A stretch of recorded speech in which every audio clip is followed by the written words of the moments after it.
All right, everybody, we've done an example for rental arbitrage. We've done an example for property management when we're trying to figure out the max rent number for both of those and how it varies.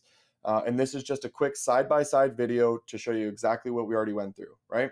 I like this because both of the examples are $80,000.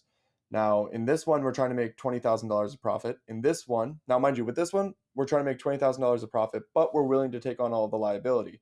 In this one, we're not taking on any liability. We're not paying for anything up front.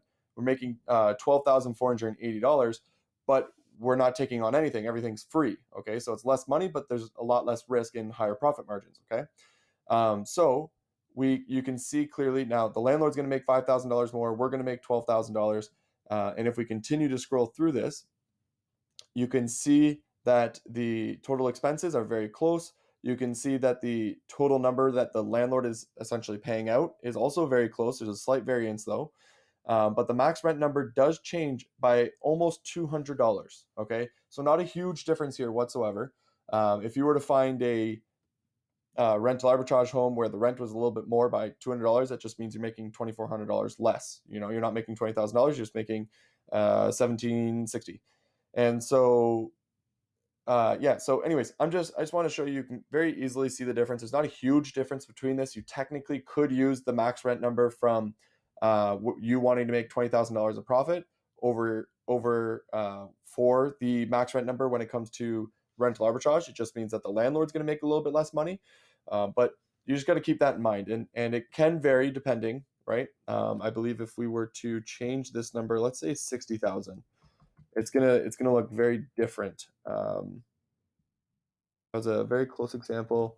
Let's see what happens here. So now we're making $9,000, but we're still saying we want to make $20,000 here. But what you can see is the numbers actually change by about 400. Okay, so it's not very clean for every single one where max rent and property management works out to be the exact same. It actually will change. Max rent on a rental arbitrage contract works a lot better the larger the property is or the more money you can make on the property. So naturally, if we're only making $30,000, there's no money to be made on the arbitrage contract, right? Because we're trying to make $20,000 of profit. And on a property management contract, though, if this were to be the same case, we're still walking away with almost $5,000, but the rent is only 263. So that doesn't work either. So you really have to figure out that sweet spot.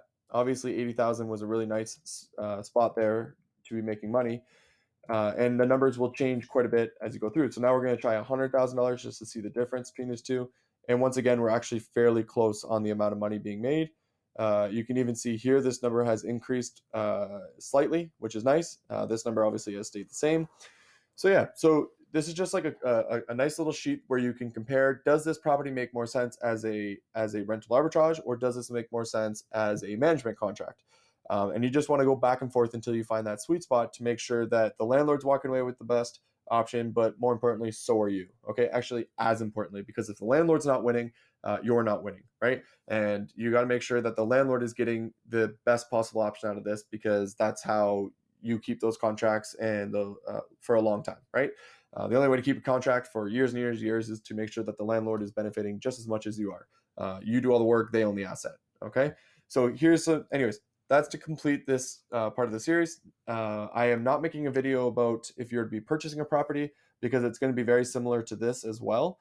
I also haven't purchased property myself just yet, but I know that it works very along the exact same lines as what we're seeing here. Okay, so yeah, I hope that's helpful for you guys, and we'll see you over on the next video.